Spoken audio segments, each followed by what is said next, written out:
De la declaración de Raquel Calderón, que es bastante impactante, Juan Pablo, ¿eh?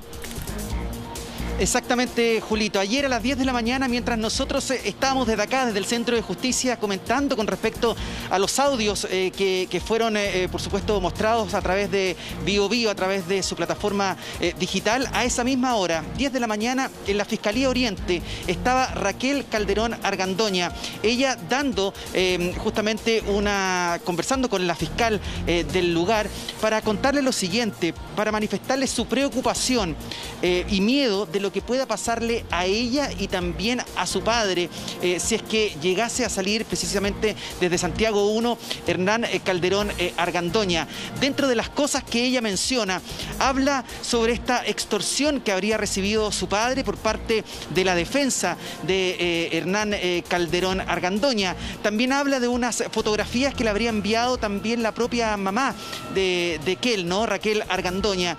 Y yo creo que lo más potente aún, comenta sobre este supuesto abuso sexual y esta querella que habrían retirado, que sería completamente falsa. Tenemos un completo informe con respecto a estas declaraciones, un documento de 4 páginas al que tuvimos acceso y lo revisamos aquí en Contigo en la Mañana.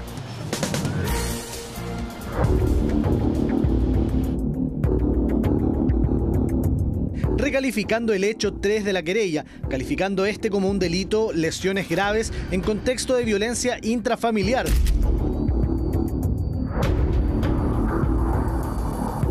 Este caso pareciera ser un caso de violencia intrafamiliar, más que un parricidio frustrado como se pretende.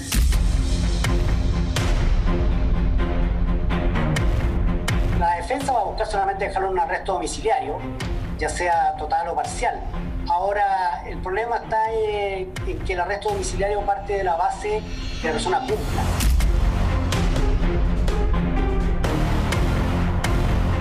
Y ahí lo amenazan o extorsionan diciéndole que tenían una segunda querella lista que involucraba a otra ex de mi hermano por abusos sexuales de iniciales JA.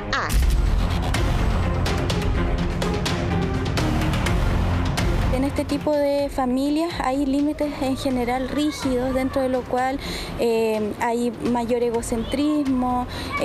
Por otro lado, las lealtades familiares generalmente son más ambiguas.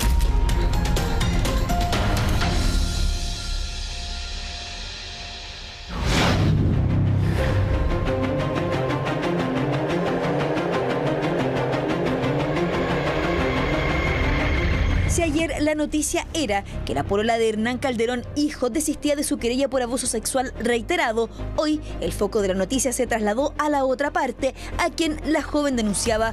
Mediante un escrito presentado ante el 4º juzgado de garantía, Hernán Calderón padre aseguraba: Vengo a rectificar querella interpuesta en contra de don Hernán Calderón Argandoña con fecha 16 de agosto de 2020, recalificando el hecho 3 de la querella, calificando este como un delito, lesiones graves en contexto de violencia intrafamiliar del artículo 397, número 2 del Código Penal, eliminando para todos los efectos legales la calificación de parricidio frustrado del artículo 390 del Código Penal.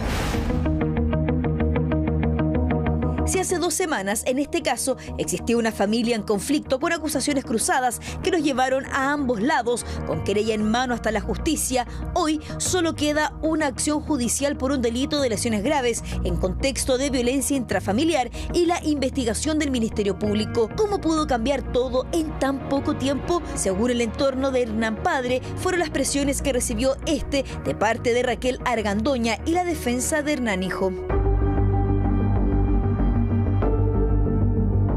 Accedimos a la última declaración efectuada por Raquel Calderón en Fiscalía, donde explica cuáles fueron las presiones que recibió su padre. Mi padre está siendo objeto de presiones por parte de mi madre y de la defensa jurídica de mi hermano. Yo he sido testigo de las conversaciones y exigencias de la defensa de mi hermano Hernán Calderón.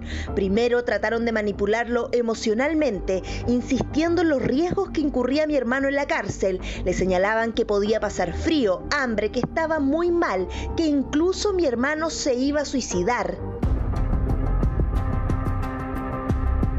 Agrega la egresada de Derecho que las presiones fueron en aumento. Según su relato, estas se hicieron cada vez más patentes cuando se explicitó la querella por abuso sexual en contra de su padre y especifica cómo este se graficó en audios filtrados hace unos días. Empezó a llamarlo Cristiano Paso constantemente y le preguntaba si estaría dispuesto a llegar a un acuerdo. Incluso le señalaba en estas llamadas que la querella por abuso sexual era falsa y la estaban utilizando como estrategia para disuadirlo.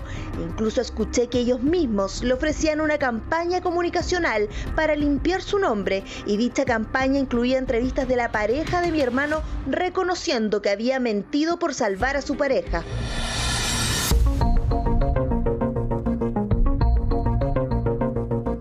¿Son estos los motivos que tuvo Hernán Calderón para cambiar el delito por el que se querellaba contra su hijo?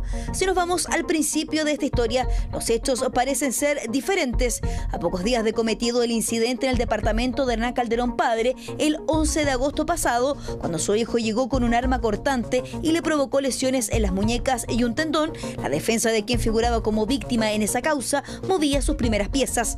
Una querella por el delito de parricidio era el primer embate de su defensa. Nadie se lo esperaba. En ella detallaban hechos anteriores, pero especialmente aquello ocurrido la noche del 11 de agosto. En ese momento, mi hijo, empuñando el cuchillo que había traído previamente y que guardaba en su pantalón, me ataca de frente, intentando apuñalarme en el estómago, fallando solo por mi reacción, dándome el ataque en mi antebrazo izquierdo, mientras me gritaba: "Ahora sí que te voy a matar, maldito".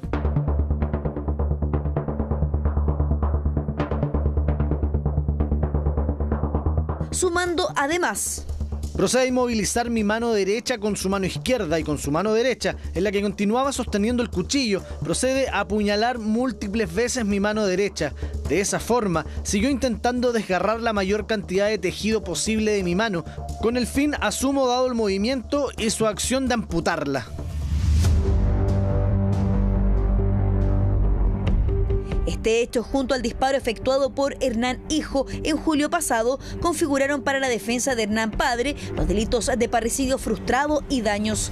Y a eso luego se sumó la investigación de Fiscalía, confirmando y formalizando a Hernán hijo por parricidio en el hecho de julio pasado, daños y parricidio frustrado por el ataque del 11 de agosto y finalmente infracción a la ley de control de armas, pues la pistola con la que disparó en el baño de su padre fue encontrada en el domicilio del imputado, siendo que ésta tenía permiso para estar en el hogar de su padre. Ya dijimos que esta arma es la que participa del hecho 1 por la compatibilidad, el match que hizo el sistema BIBIS del Lavocar de Carabineros.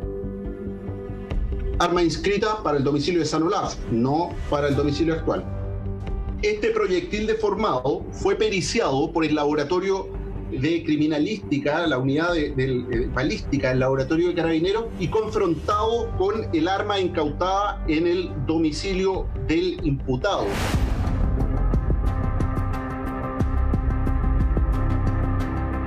Hoy el escenario es completamente distinto. La defensa de Calderón hijo retiró la querella contra el padre y ahora Calderón cambia la calificación del delito. Lesiones graves en contexto de violencia intrafamiliar, un delito que claramente no tiene la misma penalidad que un parricidio. En este sentido, ya se podrían ver cambios. Hernán Calderón Argandoña podría dejar la prisión preventiva y cumplir un arresto domiciliario total. La defensa va a buscar solamente dejarlo en un arresto domiciliario, ya sea total o parcial. Ahora, el problema está en que el arresto domiciliario parte de la base que la persona cumpla. Y aparentemente este joven no cumple en el fondo las normas, es medio refractario. Entonces es probable que eso tendría que ser controlado, en este caso por Carabineros, que tendría que ir a verificar al domicilio que él se encuentre en el domicilio y podría no estar.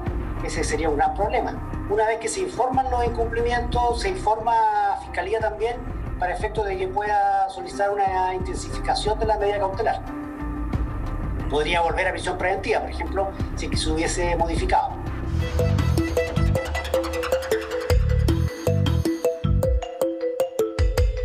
Públicamente, la madre de Hernán Calderón Argandoña expresaba su deseo que su hijo no fuera a la cárcel. Para Raquel hija, las presiones de su madre han sido claves en la medida de cambio tomada por su padre. Para mí fue muy doloroso ver cómo mi mamá comienza a enviarle muchos mensajes de WhatsApp utilizando a mi abuela paterna que está muerta para que por favor se desistiera en su nombre. Le mandaba fotos de Hernán Chico, le suplicaba que se desistiera de su acusación. Empezó a enviarle muchos mensajes e incluso fue a ver a mi papá y le rogó que se desistiera. Como mi papá aún se mantenía firme, lo visitó el abogado de mi hermano, el señor Mario Vargas, y directamente le dijo que si se unía a las pretensiones de la defensa, ellos iban a limpiar su imagen como una campaña comunicacional y que si no lo hacía, lo destruirían mediáticamente. Es evidente, esta modificación va de la mano del querellante, pero no del Ministerio Público. Finalmente es la Fiscalía el organismo encargado de solicitar las medidas cautelares, por lo que ellos son los que tienen la última palabra. Ahora, al desistirse de las acciones o recalificarlas, claramente los querellantes quedan en otro escenario ante la Fiscalía. Yo creo que la causa, ha sido muy mediática, obviamente por los personajes, aparece como poco seria, pero yo creo que es muy importante la resolución que se le dé a la causa. Porque si bien aquí se han involucrado delitos graves como el parricidio, como el abuso sexual, incluso también la violencia intrafamiliar y las lesiones, es muy importante las señales que se dan. Entonces yo creo que más importante que lo que hagan los querellantes o lo que haga la defensa, va a ser importante la señal que dé la Fiscalía. Porque si la Fiscalía reformaliza y baja la intensidad de la persecución penal, ¿cuál fue el testeo, el control de calidad que hizo al momento de formalizar? Formalizó porque el querellante le dijo que había que formalizar por parricidio. Entonces, ¿cuál es el testeo, el control de calidad que hizo la Fiscalía? Porque la Fiscalía es la que inicia la acción, la que formaliza. Entonces yo creo que lo más importante acá hay que estar a la señal que va a dar la Fiscalía. No solo al haber sido Hernán Calderón que modificó su querella puede afectar la investigación, también el retiro por parte de la polola de Hernán puede ser un punto clave. En ese tema, Raquel, hija, también tuvo palabras durante su declaración. Yo misma revisé todas las conversaciones de WhatsApp que mi padre tenía con Rebeca. Ellos hablaban constantemente para calmar los episodios de violencia de Hernán hijo. Me di cuenta que los chats que publicó la defensa o filtró a propósito estaban descontextualizados. Publicaban conversaciones parciales, eliminando textos para armar conversaciones distintas. Estoy dispuesta a que la Fiscalía tenga acceso a ellas. De hecho, es más, mi papá también estuvo dispuesto a entregar su celular si la Fiscalía lo requería. Y siempre sobre la línea argumentativa del supuesto rol de su madre en estas presiones, Raquel, hija, entrega la siguiente declaración ante el Ministerio Público. Esto ya fue mucho cuando el día 2 de septiembre ellos le envían el desistimiento de la querella por abuso. El viernes 4 de septiembre mi mamá junto a la defensa van al departamento de mi papá y ahí lo amenazan o extorsionan diciéndole que tenían una segunda querella lista que involucraba a otra ex de mi hermano por abusos sexuales de iniciales JA y que no había forma que a ella la dieran vuelta porque ella había aceptado un departamento en Las Condes. Mi papá empezó a ceder. Uno de los abogados renunció y el 5 de septiembre me dice que ha decidido cambiar la calificación jurídica.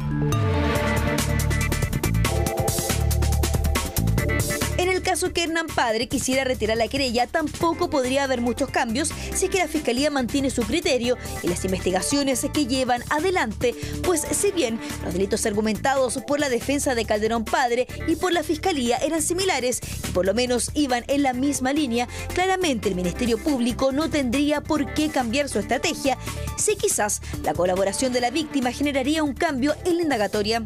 Claro, es que mira, la lógica es, si cambia de parricidio, en este caso a violencia, lesiones, digamos, violencia intrafamiliar, varía sustancialmente la pena. En el parricidio estamos en pena de crimen, que siempre parte de 5 años y un día y puede llegar hasta perpetuo calificado, dependiendo de las figuras. Y en el caso de las lesiones ya bajamos una pena que incluso podría ser de simple delito, podría terminar condenado, por ejemplo, a 61 días de repente. Entonces la pena es ostensiblemente distinta, lo que hace variar obviamente la posibilidad de que él se encuentre con medidas cautelares más intensivas a menos intensivas, que es lo que solamente la defensa va a buscar al pedir la revisión de la cautelar. Quien en definitiva va a fijar los hechos y va a establecer el derecho, en última instancia va a ser el tribunal en su sentencia. El tribunal en su sentencia va a fijar los hechos y establecer el derecho. Lo que hacen las partes durante esta investigación es, y lo que hizo en esta parte en particular, es modificar, ¿no es cierto?, la calificación jurídica, como tú señalabas.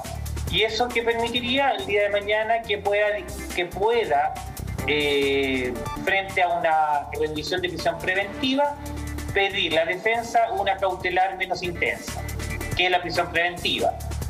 Lo que significaría, en definitiva, que pueda salir de la cárcel. En la audiencia de formalización de cargos, la defensa de Hernán Hijo manifestó que no cuestionaba la existencia del hecho, el ataque del hijo al padre, pero sí el motivo. Aquel punto marcó parte importante del debate. El día antes había tenido una discusión con su novia y la novia se va de la casa. Y mi representado insistentemente le dice: ¿por qué te estás yendo de la casa?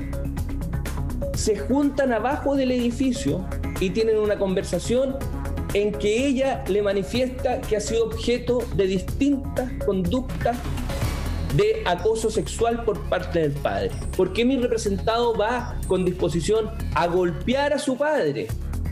Y el motivo, y acompañé la querella presentada por la doña Rebeca, que es la polola del señor Hernán, es el siguiente. El 8 de marzo el querellado se acerca a mí mientras yo estaba cocinando, él me agarra las caderas y me da un beso en la mejilla.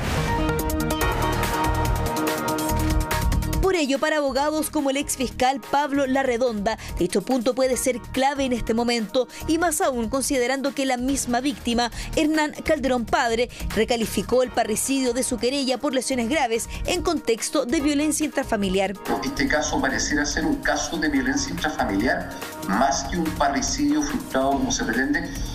Yo, desde la lejanía de solamente la información que se entrega por los medios de comunicación, yo no tengo acceso, no he tenido acceso a la carpeta de investigación, no lo podría tener, no soy interviniente. Pero en base a lo que pude advertir de la audiencia de control, resulta discutible el dolo homicida en este caso.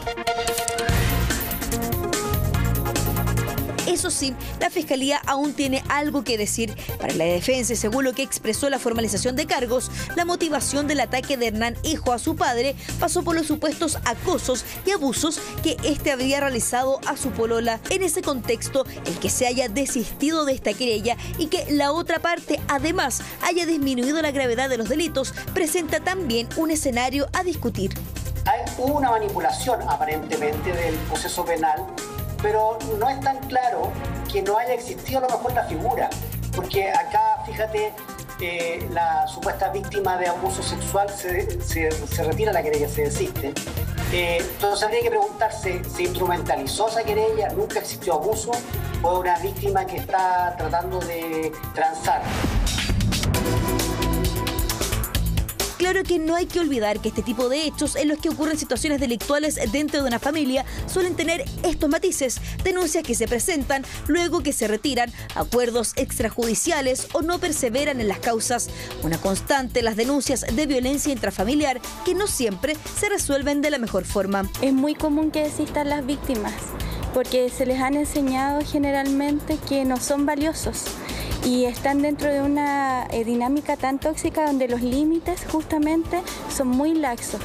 Y al ser laxos están acostumbrados de alguna manera o se acostumbran a transgredir generalmente a todo nivel. Entonces, y bueno, cuando se retractan va a depender de distintos elementos económicos, de dependencia afectiva, de la forma en que están elaborando el daño. Muchas de estas víctimas no son conscientes de la magnitud del daño, por lo tanto no se dan cuenta que están en peligro o que se pueden volver a repetir las dinámicas abusivas. Actualmente, Hernán Calderón Argandoña se encuentra imputado por el delito de parricidio frustrado. Más allá de lo que los querellantes puedan hacer, la Fiscalía lo está investigando por ese delito. De ser declarado culpable por aquel hecho, arriesga una pena de cárcel efectiva que podría ir entre 5 y los 10 años. De recalificarse por parte de los tribunales los delitos y pasar a lesiones graves en contexto de violencia intrafamiliar, la pena sería mucho menor, pudiendo llegar incluso a cumplir en libertad. Querellas que se suman y restan, acusaciones que se llevan hasta la justicia, esa misma que hoy en plena pandemia está funcionando a su máxima capacidad y con los recursos de todos los chilenos. Bueno, volvemos, aquí estamos con Juan Pablo Queraltó con la información, está nuestra compañera Macarena Venegas, abogada de la República, está el ex fiscal José Antonio Villalobos y está la psicóloga Andrea con nosotros, Andrea Castro. ¿Cómo están todos? Gracias por estar acá. Juan Pablo, ¿querías tú entregar unos últimos antecedentes para darle paso al ex fiscal? Yo creo que aquí los datos que son más potentes, ¿no? Tiene que ver principalmente con esta querella que desiste finalmente Rebeca Naranjo. Según la propia versión de Raquel Calderón en este documento, ¿no? Que ella comenta ayer en la Fiscalía Oriente, es que el propio abogado, en este caso el abogado Cristian Opaso, dice que todo esto es una estrategia y que incluso todo habría sido el delito de abuso sexual sería absolutamente falso, ofreciéndole incluso una estrategia comunicacional para limpiar su imagen, ofreciéndole incluso también la posibilidad de que ella diera una entrevista en algún medio de comunicación diciendo que todo esto fue mentira y lo hizo solamente con el objetivo de querer salvar a su pareja. Y pese a eso, evidentemente, igual Hernán Calderón dijo que no estaba de acuerdo con la idea de querer sacar, ¿no? Este tilde de parricidio y no hacer un tema de lesiones graves. Pero pese a eso, siguieron insistiendo hasta que llegan la propia Raquel Argandoña, según el texto que entrega Raquel Calderón, con sus abogados, para decirle que existía una segunda supuesto abuso sexual y que esta vez no tenían cómo echarse pie atrás, porque se le habría entregado un departamento a esta persona, ¿no? De iniciales JA por cerca de un año en la comuna de las Condes. Lo que yo entiendo es que esto Raquel Calderón lo hace precisamente por temor a lo que le pueda pasar tanto a su padre como también a ella y también a su madre, porque no se sabe, lo único concreto es que Hernán Calderón Argandoña hoy día se cumple la cuarentena, Julio. Hoy día se tendría que saber si finalmente él se mantiene en el ASA o pasa al módulo de primerizos. Hasta donde yo pude averiguar, entiendo que se va a quedar en el ASA hasta el día lunes, el día que finalmente se va a ver las medidas cautelares de Hernán Calderón Argandoña. Y Raquel Calderón Argandoña, conocida como que él, entrega antecedentes de esa campaña de limpiar la imagen, porque habla de una entrevista. ¿Con quién entrega? ¿A quién le iba la entrevista después desdiciéndose a los mismos que les dio la entrevista acusándolos? ¿O eran otra...? No lo sé. Ese dato preciso no aparece. Yo te voy a leer textual. Dice, incluso escuché que ellos mismos le ofrecían una campaña comunicacional para poder limpiar su nombre y dicha campaña incluía entrevistas de Rebeca, reconociendo que había mentido por salvar a su pareja. Dice que en ese minuto su papá, con mucha angustia y dificultad, no accedió a las presiones, pero que esto fue justamente creciendo a medida de que pasaba el tiempo. Incluso dice que Raquel Argandoña le mandaba mensajes de WhatsApp a Hernán Calderón con fotografías de la abuela paterna, quien falleció precisamente hace algunos años, para que así pudiera desistir en su nombre, digamos. No está el plan de medios, digamos. No está el plan de medios que se llama, no ponía dónde estaba la campaña de limpieza de imagen. Bueno, José Antonio Villalobos, frente a qué estamos acá, digamos. ¿Qué es lo que es esto, digamos? Si usted nos puede un poco desenredar que esto es estamos asistiendo a una nueva serie de Amazon Prime Video. ¿Qué es lo que esto? Yo sé que tiene muchas cosas que decir, pero bueno, Son las 10:55, usted sabe que esta es nuestra hora del alto para hacerse un cafecito, una tostadita ahí con su mantequillita, con mermeladita de damasco que hizo la abuelita. Ahí está. Vamos a hacer este corte y volvemos.